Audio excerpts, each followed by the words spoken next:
topic.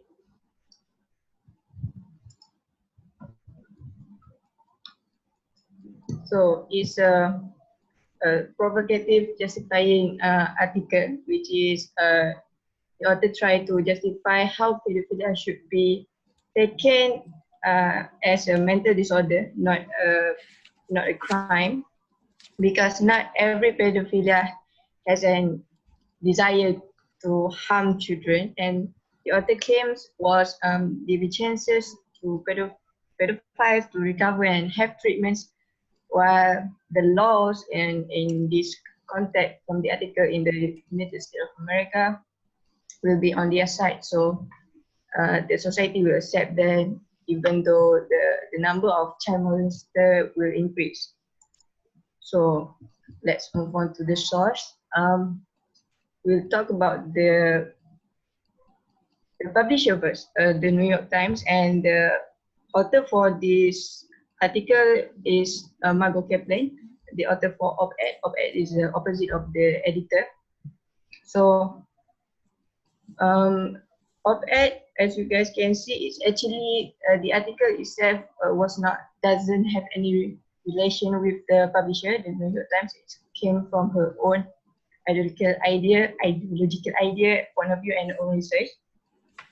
And the New York Times is one of the most credible newspaper coverage in the United States of America, one of the oldest too. So it might be weird if the board itself choose someone who is not that credible. So pretty sure that Margot Kaplan came from a very good background, which is a graduate from New York University School of Law and a master holder in public administration from John F. Kennedy School of Government at Harvard University. And right now she's one of the professors of law at Rutgers Law School, where she teaches courses such as criminal law, health law, and policy, as well as sex crime. So she is an expertise in sex crime. She's been writing for a long time, even before this article back in 2008. She wrote something related to pedophilia too. So even before she became one of the professors, she used to serve as director of planning and research for the Center of HIV Law and Policy. So it's not wrong to say that she's very credible and an authorized author based on her background in education, her contribution, and also her reputation. Other than that, she's also one of the op-ed writers for the Washington Post. So after the source, we'll move on to my purpose. The purpose of this article is to provoke on how the idea of pedophilia should be recognized as a mental health problem to be acceptable within the society, by suggesting that the audience, my audience are ex-active pedophiles, members of the House and the Senators, as this article talk about law too, and mental disorders researchers, as well as the community of virtuous pedophiles, that any form of molested cases that will increase if they pass the law in the USA would be given the chance to be viewed as a mental disorder. So my first perspective over this article was, first of all, pedophiles are often confused as child molestation, but those two things are different with each other, because one can live with pedophilia and not doing anything harmful towards children. Nevertheless, based on the research, we should not put pedophiles in the same room with children. By Ortberg in 2019, she actually answered one of the question from her. Someone asked her question that in her family, someone put a very bad caption towards a young child, such as, like I said in the slides, posting photos with underage child with inappropriate caption such as borrow, which could mean something bad. As a children, they do not know anything about that, and we as an adult, we have to make sure that we can identify the harm in between every captions posted. And to support that, pedophiles actually fantasize every movement of children activity, which somehow remind them of sexual adult-oriented activity. This is actually one of the behaviors that we can detect among pedophiles. They might not even harm children, but somehow they actually fantasize about it, and it's basically wrong when they collect child pornography and all that. We never know behind the surface. This is by Montaldo in 2019. And my second perspective, being a pedophile is not a choice. Some people are born with it, where experts suggest that pedophile may have neurological origins since they were born. However, before I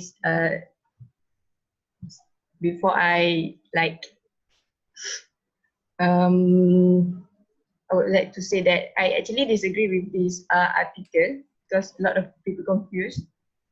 The perspective, it came from the article itself, so my research, I have to counter back about it. So for my second perspective, it's stated in the article where she said, Captain said, we don't know enough about effective treatment.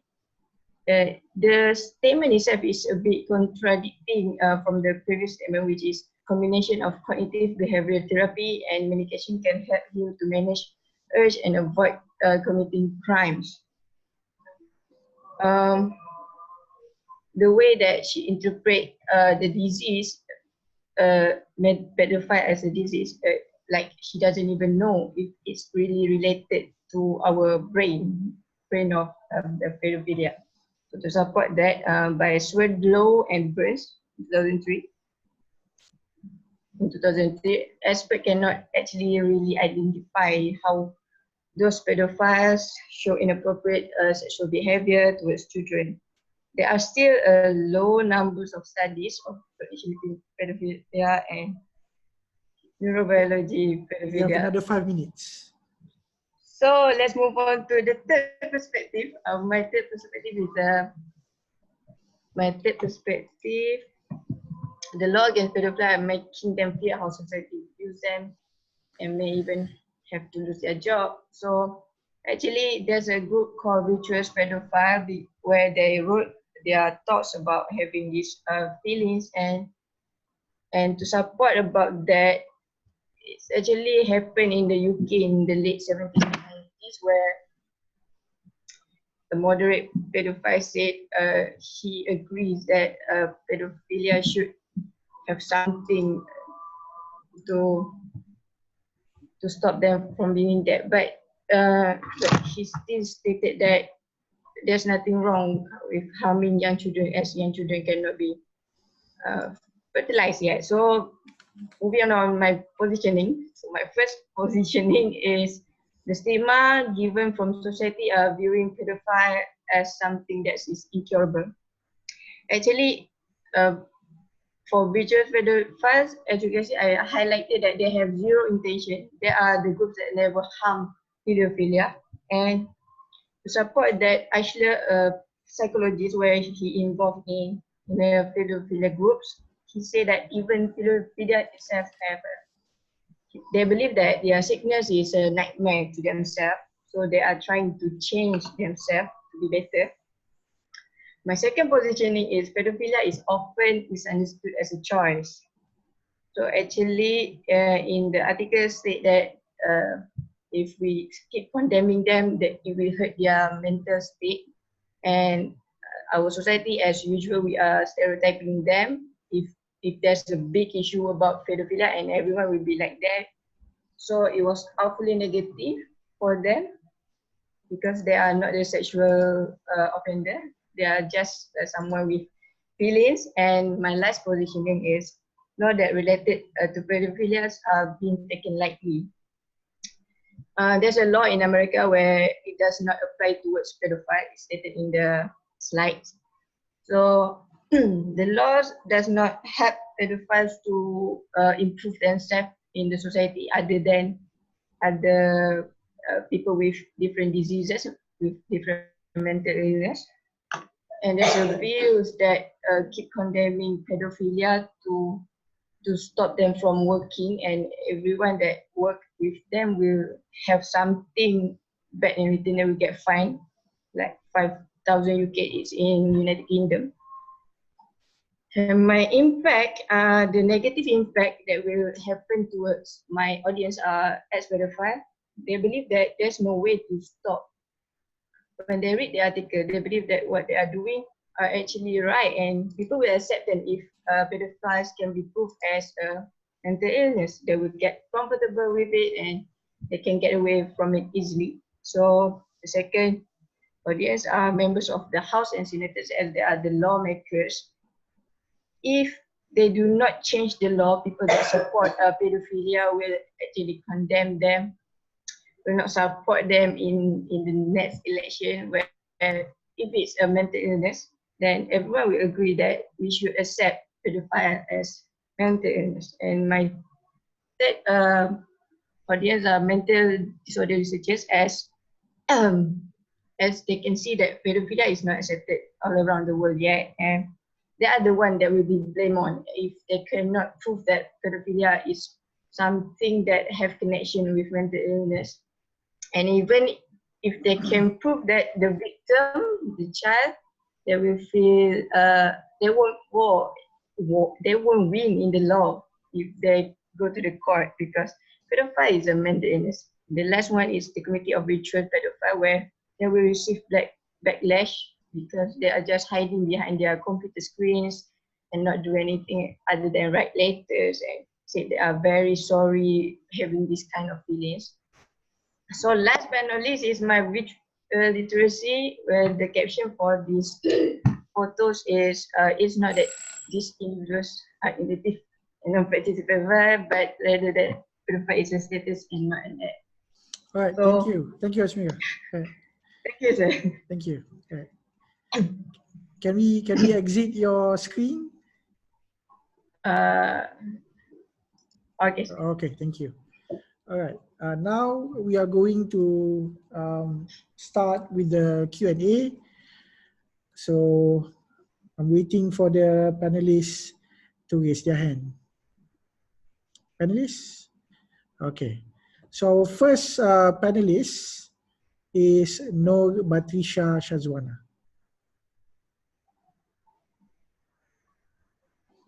And here she is.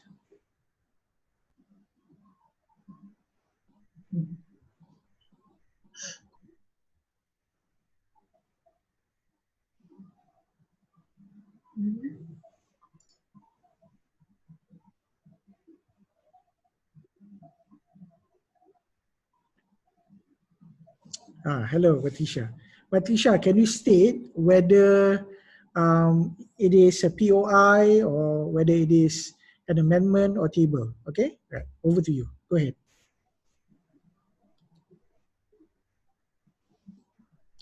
We cannot hear you, Batrisha.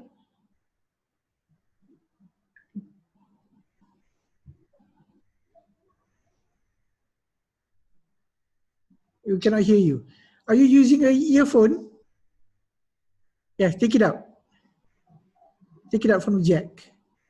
Use your speaker's microphone. Okay? All right. All right, go ahead. Okay, so I have a POI. Okay. Hasmira, why do you believe that the author of this article is credible to write on this issue? I believe she has any health background or do research about it? Thank you. as I said before when I present my source, actually the author Margot Kaplan, she's very credible, as she teach crimes about crimes law, sex crime in her school. And other than this article, she actually has so many articles about pedophilia, and a lot of people do their thesis using her point of view. Does that answer your question? Yes, thank you. All right, Thank you. Okay, any other panelists? Okay, Nurul Kamariah. And here she is.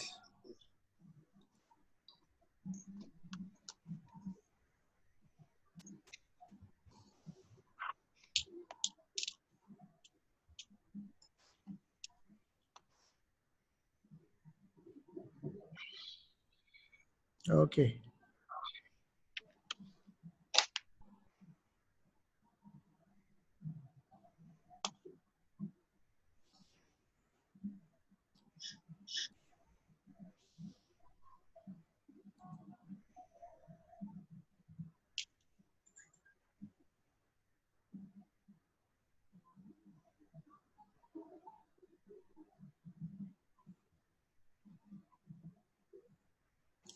Kamariah?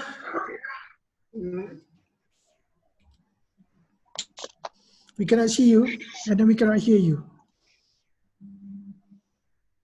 Can you unmute your microphone, please?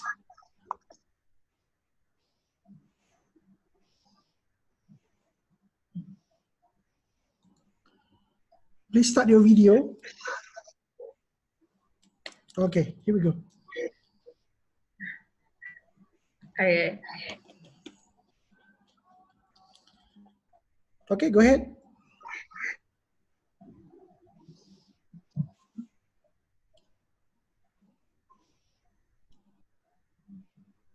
We can't hear you, Kamariah.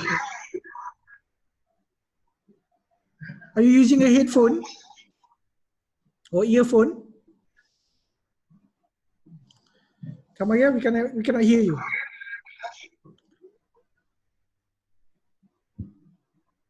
Hello? Hello? Hello, Kamariah?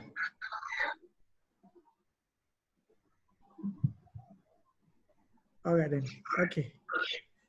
So while waiting for Kamariah to sort out her technical issues, perhaps.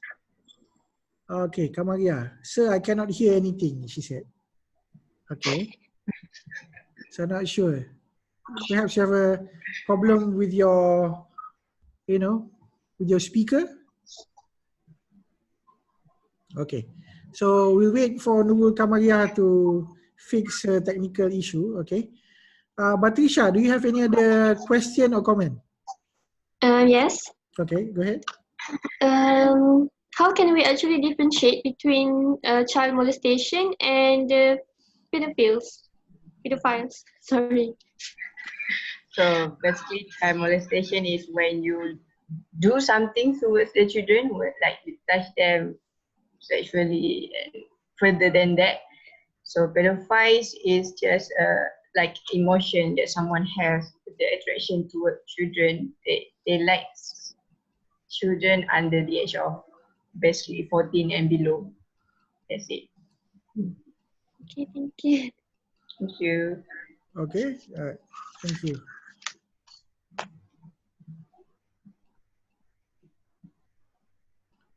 All right. Okay. Other panelists, any question? Okay, Sarah Akila. All right. So here she is.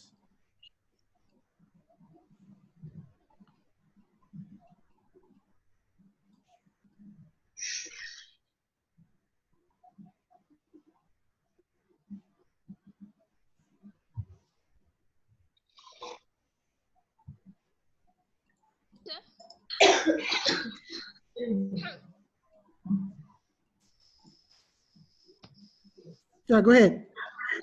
You can hear me. So, Yeah. good evening, Hasmira. My question will be based on No Fitri case, which become viral in Malaysia for the past few weeks. Okay, so the question is based on this is POI, by the way. Based on law, No Fitri is viewed as not guilty after he already received 9-month sentence. However, when he come back to Malaysia, a netizen especially bash him, saying that he do not deserve second chance. Meanwhile, his current life does not associate with any kids or children. how do you view this statement, or how do you view this statement? As you said, no Fitri, right? Yeah. He actually sentenced for 9 months in the UK because the UK laws, he broke the section A, I don't know, section A, B, and C, I guess, at the United Kingdom. So 9 months is not enough. Even came back to Malaysia like privately and people do not know it. And somehow the news broke that he's taking PhD in UKM, I think. Yeah. So obviously everyone will bash him because he has like 600 something videos about child pornography, and it's a very wrong thing to do as a human being, I think. So are you saying that he doesn't deserve any second chance and he cannot be treated as normal human being? Of course, he doesn't deserve any second chance. Mostly because the videos itself is not something that very nice. You know, it's child pornography. If it's the level of it is quite dangerous to see. I don't know how to explain, but if it's something that could hurt, it's actually have already hurt the child.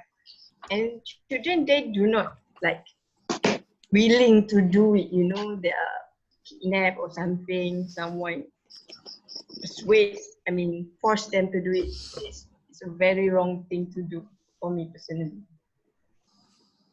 Okay. Thank you so much. So to the other panelists, you can jump in anytime. Najwa, I have Danila. another POI. Okay, go ahead. Yeah, go ahead. Hasmira, what are the examples of treatment, in your opinion, what are the examples of treatment that we can give to those who are suffering with pedophiles? As stated in the article, those pedophiles that do not hurt the children, they should receive treatment such as, what do you call it, support groups, something like that, like the virtuous pedophiles do in their groups, where they share each other feelings. They actually do not want to have this kind of feelings. It's not, they know that it's not normal, but somehow they have it. So I think every problem's best way to have the answer for it, you have to talk about it. So I believe that if they are pedophiles, they should come up from the closet. That's it. Okay, thank you. Thank you.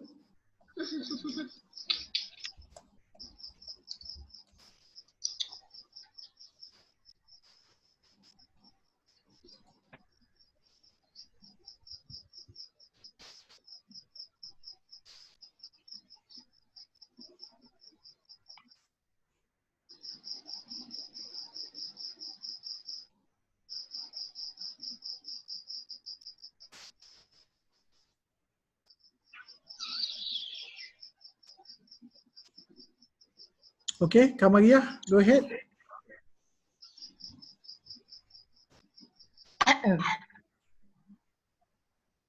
Okay, Kamaria is still okay. Najwa, go ahead.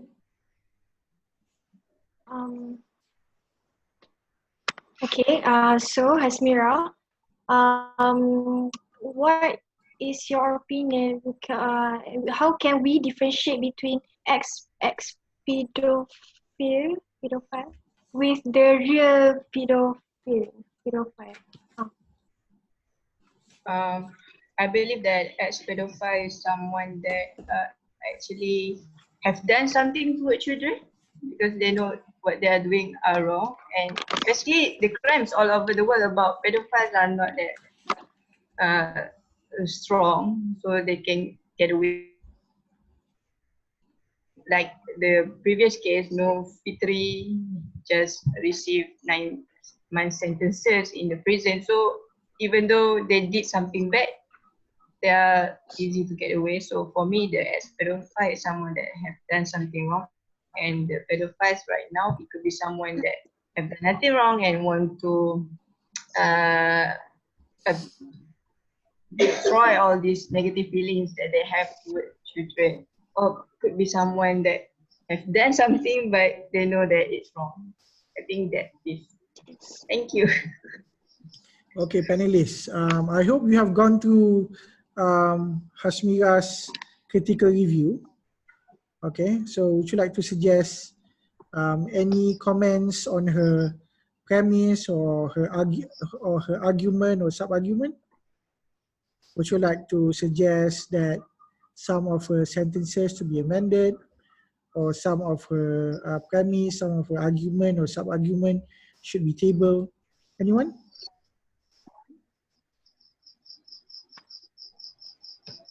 Apart from just your you ask for clarification, anybody like to offer her criticism apart from just questions?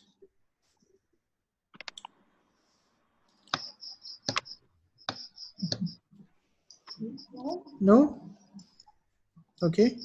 So Dalila and Yusra?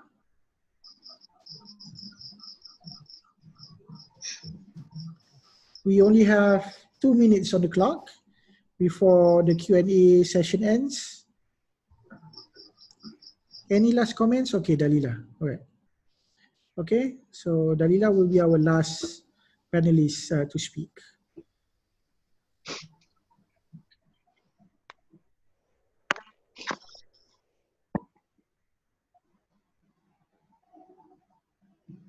Okay, yeah, Dalila.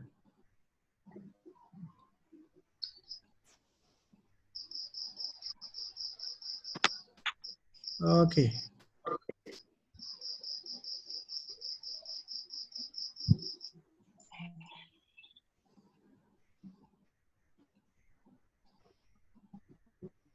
Okay.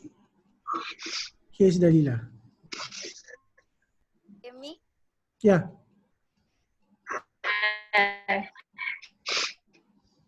I have a POI for Mira. Yeah, in your opinion, actually a disorder. How does the pedophile get the disorder from?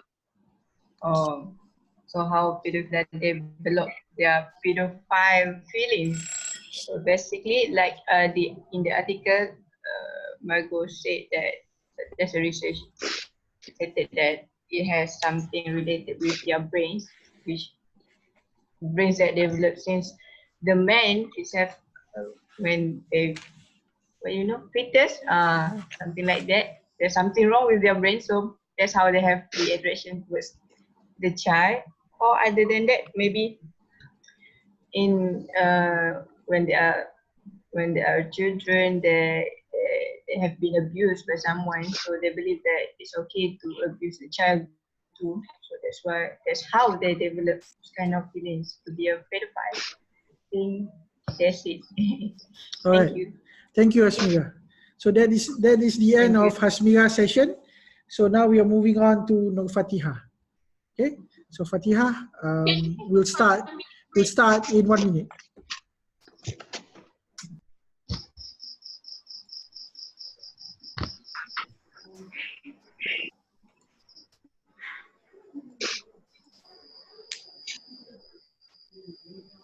Can you guys see it? Okay, one second, Fatiha. Can you please exit? Exit? Okay, yeah, yes, please. Not yet. Okay, just give me a minute. Okay. Okay, sorry, sir. Okay, yeah, no problem.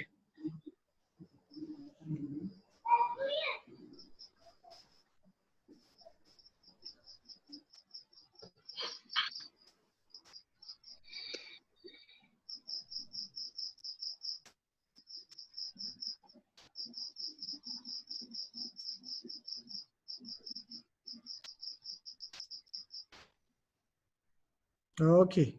Right. Okay, let's begin. Go ahead.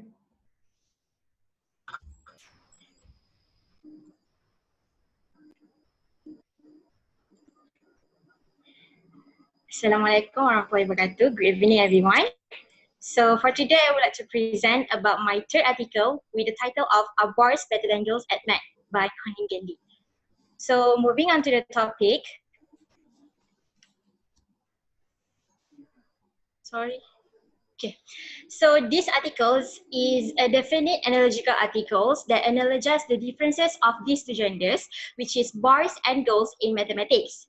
And the author's stance is she says that boys are more exceptional in math, as many research shows that they have a good skills in this field.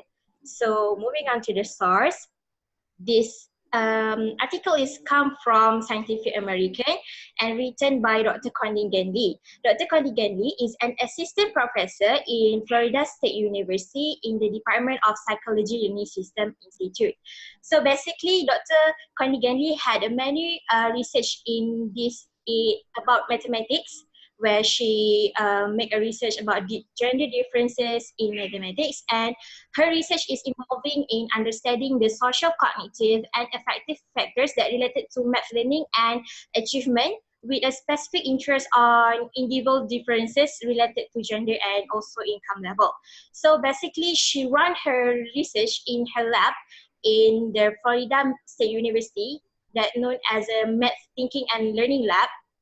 And with the lab and her research is the main of her research is she wants to inform if there is any potential mediations in order to give the better maths learning system to the students. And also her research is they want to explore more about, she wants to explore more practice that related with gender differences in student maths and science related career choices. So other than that, she also doing her research because she wants to take a look about how students see mathematics, how is their opinion about mathematics. Is it hard for them, or is it easy for them to score in mathematics? It's like that. So moving on to the purpose. This article is designed to analogize the readers about the differences between boys and girls in their mathematics skills. And the main audience for this article is it wants to show to the students, mathematics teachers, and the parents itself that every gender do have a slightly different mathematics skills in their learning system. So it turned out that boys are more exceptional in math, as many research shows that they have more good skills and excellent in this field. So moving on to the perspective, the first one is according to Psychology Today, girls have been getting greater grades than boys for decades in language class and surpass in math and science. However, this is the only premise that I found saying that girls have been getting greater grades and surpass in math and science. Most of my research are showing that girls are more better in language class. So a recent meta-analysis shows that boys tend to outperform well than girls in more complex area math because they are more novel in problem-solving strategies than girls. So because girls, they tend to have a habit of being a good girl in the class. So it makes them to it makes them to tend to only hear about what their teacher are saying about. But for boys, they have a good social skills where they learn to explore more about mathematics, so that they have more skills in their spatial abilities. So the OECD research found girls do worse than boys in math, that boys come out top even among high-performing students in countries that took part in the OECD assessment of 15 years old. So OECD basically is an assessment where they want to take a look whether the students can use what they have learned in the schools in their daily lives. So I found that I take a look on OECD assessments, and the questions was quite hard for the students of 15 years old, as it really needs a critical thinking and good problem solving skills. So for the second one, girls tend to do a lot of exercises in order to improve their mathematics skills and score in the test.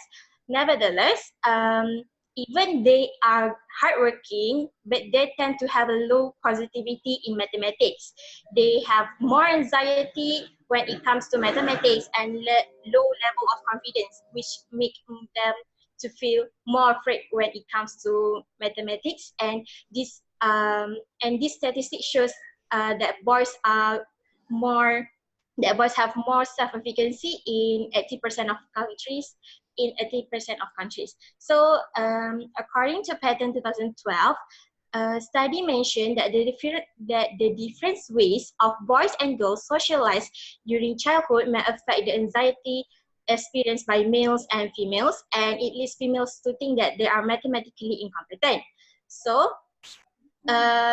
because boys tend to have more social skills, where they learn more about mathematics, so they tend to have more confidence on learning. But for the girls, they are not really are not really good. It's not really good, but they don't have a positivity that they can do better in mathematics. So the last one for my perspective is, according to Will 2016, statistics for 2015 shows that women are now 35% more likely to go to the university than men, while the men from poorer backgrounds are more likely to 8.9% are more likely to choose to continue their studies in university. It's true that girls are more likely to furthering their studies into the higher level, such as universities, but we need to take a look on the area that they are pursuing into. So in mathematics, boys shows that they are more interested to pursue their career in math more than girls. And we can see that only 55% of boys are receiving A-level in STEM, which is science, technology, engineering, and mathematics. So then girls who just receive 43% than the boys. So when students are furthering their studies in certain area, it must be that they will furthering their jobs in the same areas too. So according to Jen C. Hu 2016, in their analysis, they found that out of 435 math journals, only 9% of all the math journal editorial positions are held by women. Meanwhile, the 91% are held by boys. This is why I said boys are more better in math, because they pursued because they have more numbers in pursuing career into mathematics area and also their career.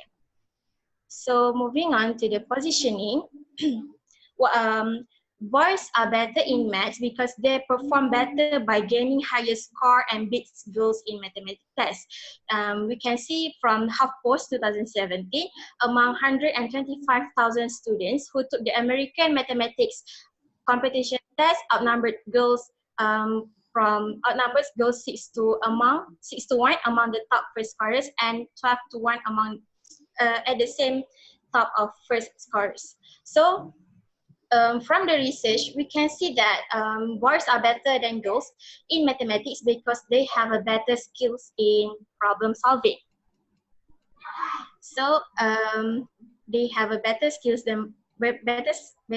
in problem solving than girls, as they have a good social skills and spatial skills that help them to have a better problem solving when it comes to any mathematics test. So spatial skills is the ability to understand and remember if there is any spatial relation among the objects, like geometry and measurements. So this help them to solve mathematics better than girls.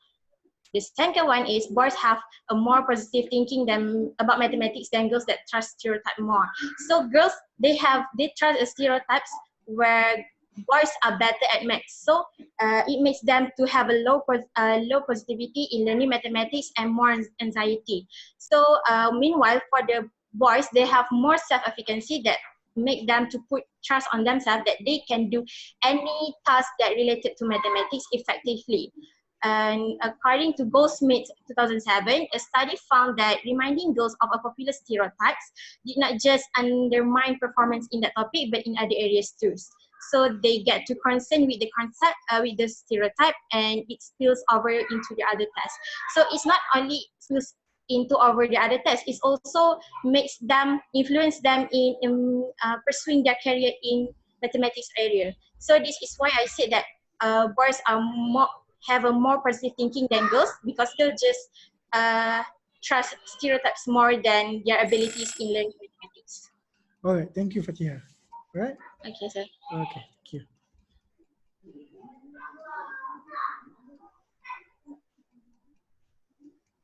So can we exit your screen, please? Yeah, sure, sir. Okay.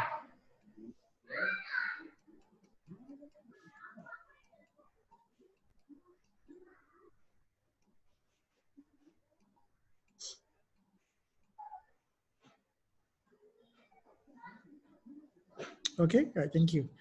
Okay, now it's time for you, panelists. Okay, so Batisha.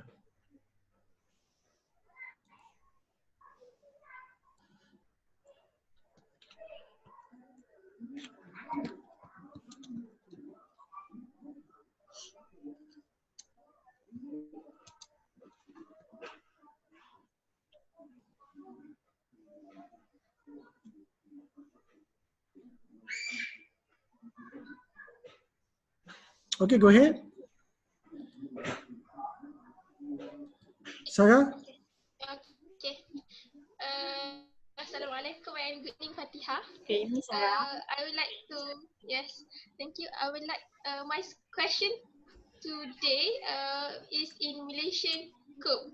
So, based on the research that I made, according to NFP 2017, there has been a vast improvement for women in terms of education and employment. Means that women are doing better jobs in education. So, what is your opinion?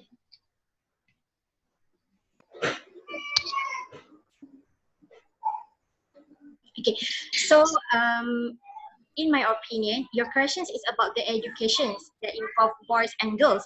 But Yes. in my for my topic today is I want to I am focusing on mathematics, not in education terms.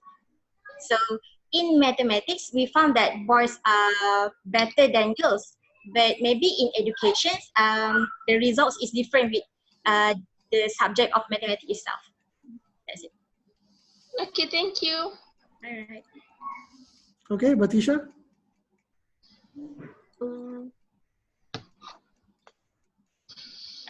So Fatiha, based on my own experience, some of my girlfriends are good in math and having some problems in language. So how do you view about this issue, or is it just some rare cases about this matter?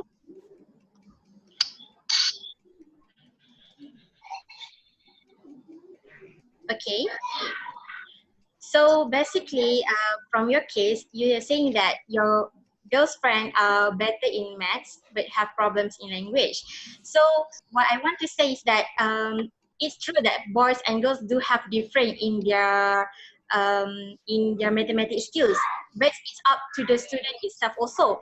If the girls don't have a good hard work, or even even they don't explore more about mathematics, so they may have a problem in mathematics. But for the girls that you're saying having problems in language, it's the same, where maybe they do not really good in language, but they are excellent in mathematics because of the hardworking and the positive trust that they have in themselves.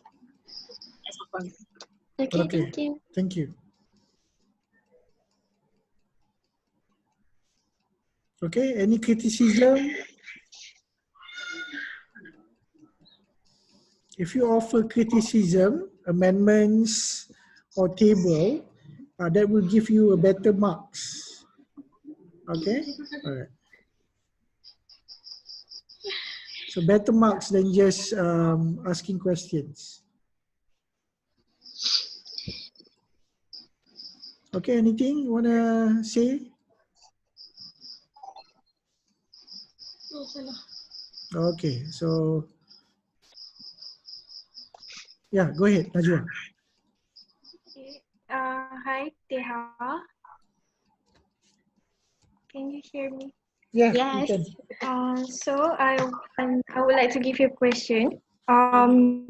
Is being bad at math is a Pardon? Can you repeat? genetic problem? I mean, is Mathematics. being bad at math? Is a genetic problem. Yes. Okay. So for me, being bad in mathematics is not a genetic problem. It depends on the student itself, on the age and types of mathematics that they are learning with. So being bad in mathematics is not because of not because of genetics.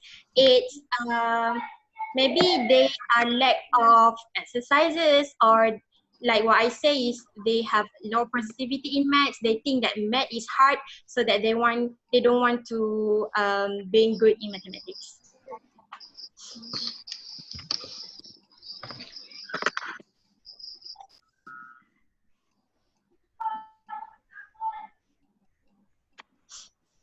Anything else to say about this particular presentation? All right, let's listen to Dalila.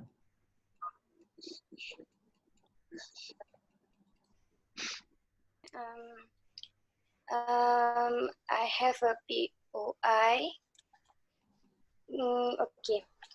Girls are more hardworking than boys in doing mathematics, as they have perspective in her perspectives just now. And then girls need to do a lot of exercise and practices. Does boy really hardworking to do the math practices in order to get high score or good grades in mathematics? So from my opinion, I think that both of this gender must do exercise and hardworking in order to improve the mathematics. But it also, like what I say, is the positivity in the positivity or the trust of the girls itself. And because boys are better because they have more self-efficacy, they are more confident with themselves. But for girls, because of they trust stereotypes more than their own ability, it makes them to have a low skills in mathematics. But for boys, because they tend to explore more and have a good social skills, and also they have more self-efficacy, because we know that boys are not easily to trust some of stereotypes. That is why they are perform better in maths. It's not about both of the genders are doing are hardworking, but it's also the others also plays the others like what I say is these are the others main reason also plays important role in order to determine whether they are good in math or not. So yeah. Okay, thank you very much, Fatiha. So that's the end of your session. So we'll move on with our last presenter, Amira. Amira, give me 1 minute to turn all the panelists into attendees, and then we'll start with the presentation. Okay, so panelists, see you in a bit.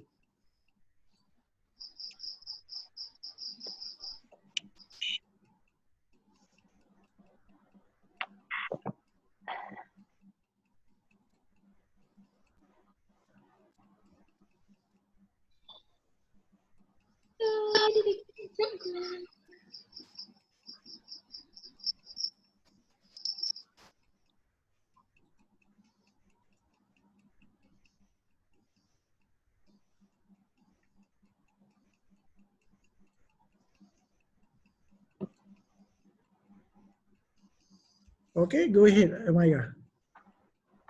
Okay. Can anyone hear me? Yeah, we can hear you. Okay. Okay, so good evening to everyone of the panelists and also Mr. Kama. So today I'll be presenting about my article that is Television Effects on Children by William R. Kemp that I took from Psychology Today. So first of all, the article is a critical piece which critiques the television's potential impact on like child's education. So the source is Psychology Today, and the author is William R. Kemp. So why do I think the author is credible enough to write about this article? Is because William R. Kemp is a senior neuroscience professor and also is a well-known author that writes numerous of books and papers about neuroscience and psychology-related fields. So he also has a PhD in biology, that is animal psychology, from University of Rotterdam. So with his based on the background education that he has, and also the all the things that he has done, so such as writing books and also related papers, I think that he is credible enough to talk about how the television can impact the children's education in terms of psychology and also how the brain works. So moving on to the purpose of the article is to criticize the damaging effects of television that has on children. So it is explained, the author, that is Dr. William R. Kemp, explained how the action of watching television can lead to problems, and the problems that he has claimed, his claims are supported by his citing of researches and reports from various websites such as Raise Smart Kids website, online college courses, Huffington Post, and NEC Cassie Foundation, and much more. So moving on to the perspective. So since I agree with the author that how TV can harm kids' education, so this perspective is for those who does not agree with the author. So first is according to Media Smarts, TV shows act as a catalyst to get kids reading because there are some TV programs that are adapted from same subjects or reading authors, such as maybe Harry Potter, Percy Jackson, etc. So in their mind is they think that when the kids are watching television that has been adapted from the books, they will read the books itself. However, I believe that it could discourage and actually replace reading because we all know that reading requires more thinking. So compared to watching TV, it does not require that much reading. So this can actually discourage the children to read more. So according to When the Water Became Lee, etc. in 2005, they said that kids with families that have TV a lot spend less time reading and less time reading and being read to, and likely be able to read, meaning that they believe that when children watch TV more, they spend less time reading, being actually reading, because even though there are subtitles that they can read, most children would not read subtitles because A, they would not even understand what to read, or B, they would actually understand the show itself rather than watching the subtitles. Also, television may impair the growth of reading skills by dispacing out of school activities, cited by Benjis and Van der Voort in 1988. So it is also associated that television viewing is associated to language delays and at risk of reading difficulties, according to Dale and Tower in 2008, because they all believe that TV shows does not actually acts as a catalyst for kids to read more. Next, continuing, perspective number 2 is by watching television, it enhances school readiness and school performance in adolescence, according to Anderson, Hudson, and et al. in 2001. However, this type of benefit can only be related to watching specific education programs. I believe that in order for the children to be enhanced in school readiness and school performance in their adolescence later, they can only get that kind of benefit when they watch specific education programs. However, we know that not all programs that is produced by the television itself is not all containing all the educational contents. So you also know that by watching television, it is associated with attention and behavioral problems that could actually have an adverse impact in school performance later, according to Osmek 2002, and also poor academic performance by Milner and Fulton 2005, because they believe that watching television does not enhance school readiness and school performances. Next is TV shows can also help that change students' behavior or attitude for good, according to Dickman 2004. Because he thinks that while watching television, the children can take the morals and change for good. However, I believe that it is believed that by watching television, it is strongly linked to later aggressive behavior, because most messages that TV producers are trying to show in like advertisements or are more to like not suitable for children. So moving on to positioning, I believe with the author that the watching television is a mindless entertainment and not a tool for education, because we all know that programs that is focusing on entertainment has higher views. So TV producers are focusing more on their revenue streams rather than producing more educational shows that have for children itself. So next, moving on to the next positioning, it takes away time for children to develop important skills, like I said before in the perspective. Watching TV shows is actually easier than doing any activities compared to other things. So when students spend more time watching television, no interaction and learning through everyday activities that they can do. So according to Tumbokan in 2019, children more effectively and with physical activities compared to things they see on the screen, because it's only a one-way view. Next, TV also by Chris Case 2004, TV watching makes students have short attention span, because the visual stimulation in TVs are actually very fast paced compared to real life scenarios. So since the brain of the children are very used to the fast pace of TV shows unfolding, the attention span that they have for reality scenarios like learning in classes or in school could be a problem. So moving on to the impact. Impact here for the articles that are for the parents. First of all, parents, the article aims to actually let parents be aware of the potential damage of TV screen towards their educational growth, and also they would supervise and be stricter in terms of how they give freedom to the kids in watching TV shows and being aware of the age appropriate shows that children can be watched. Next is for early childhood education students, they would actually have better understanding on what they are learning and able to grasp the idea and context of main idea and underlying problems of the issue itself. So they will be able to overcome the problem and by giving suggestion and researching more like what they have learned before. So next is TV producers. So the impact that this article could give the producers if they could actually produce more shows that are aimed to not only entertain but also encourage the children to do better in terms of learning and also reading. So it also aims to ensure that TV shows are more that most students can access time-wise and channel-wise are age-appropriate and does not promote negative morals that the children can take in. So last but not least is adults involved in childcare, meaning that people that in babysitters, daycares and such, they will actually understand the nature of child development that require more physical interaction and also how the children should depend less on TV shows to support their as a supportive educational material and restrict usage of TV shows in their activities for children so that they can minimize the damage that could happen.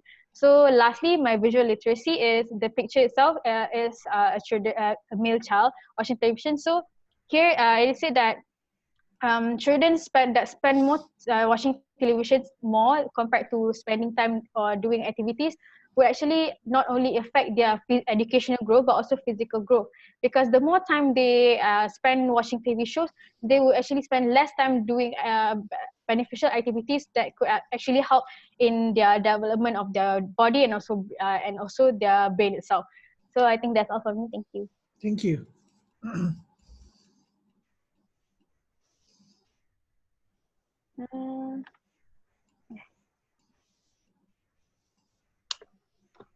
Okay, okay, panelists, are you ready? Okay, so Dalila is the first.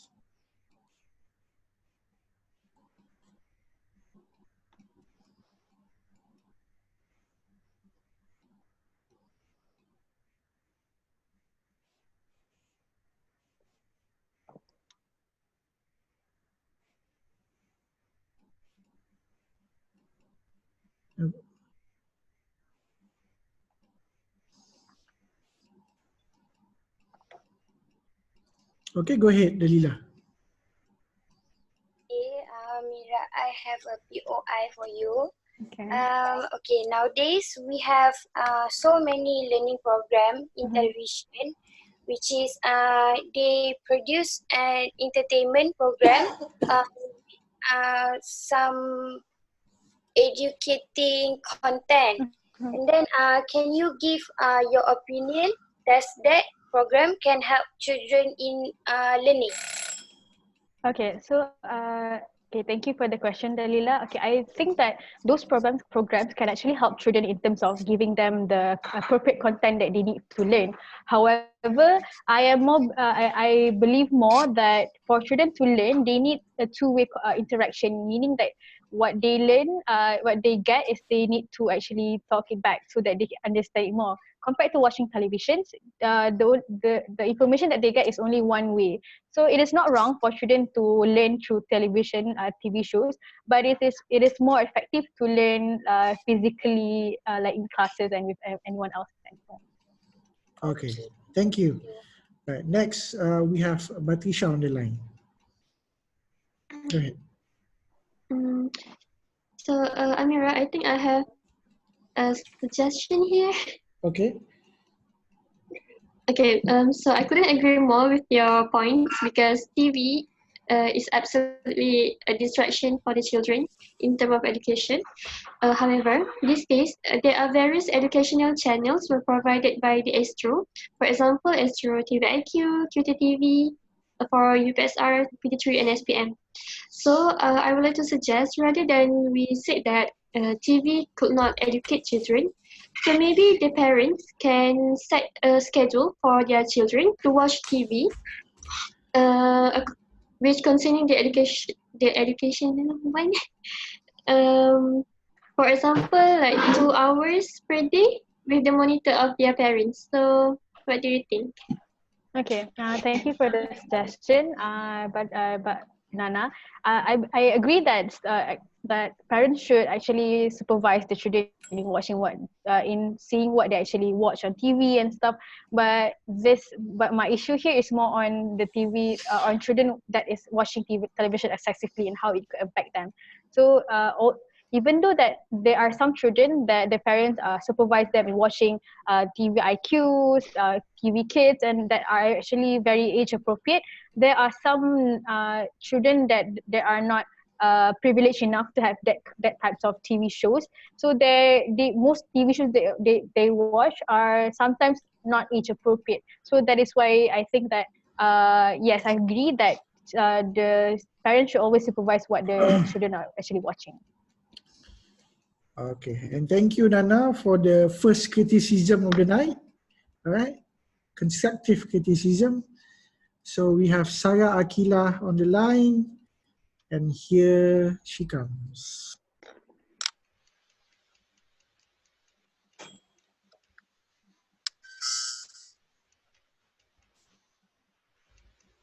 Okay, go ahead, Sarah. Assalamualaikum and good evening. Yeah, Waalaikumsalam. So you are disagree with the author by saying that TV cannot educate children, right? The author is saying that TV cannot educate, so I agree lah. Yes. Okay.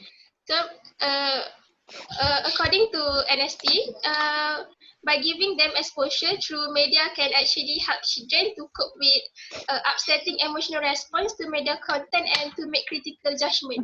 Other than that, instead of keeping the children away from media or television, we adults need to guide them. So we must help them to navigate the media to encourage them to evaluate whether the things that they encounter in real life is right or wrong. So what do you think? Does television doesn't educate children at all? Okay, thank you for the statement, Sarah. So I agree with your statement to a degree, saying how TV shows can actually help think critically about what they see in real life and etc.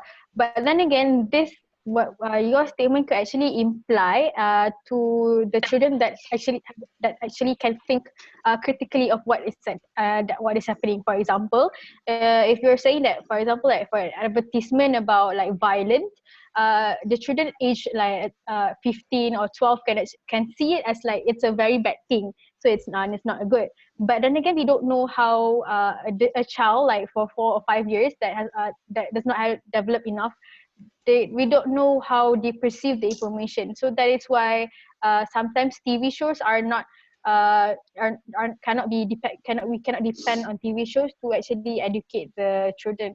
So I'm not saying that all TV shows are bad for children, but there are TV shows that can actually affect the children negatively. So in the context of what you have said, I agree that in some degree, what TV are showing is actually helping the children, but also with the need of the adult supervision, the problem can be minimized itself. Thank you. All right, thank you. Okay, and that's all the time we have for our first Viva presentation tonight. Right, so I have something to tell you. Okay, this particular session was recorded, and I'm going to upload your video on YouTube in another 5 minutes. Okay, in another right after we have finished with our session.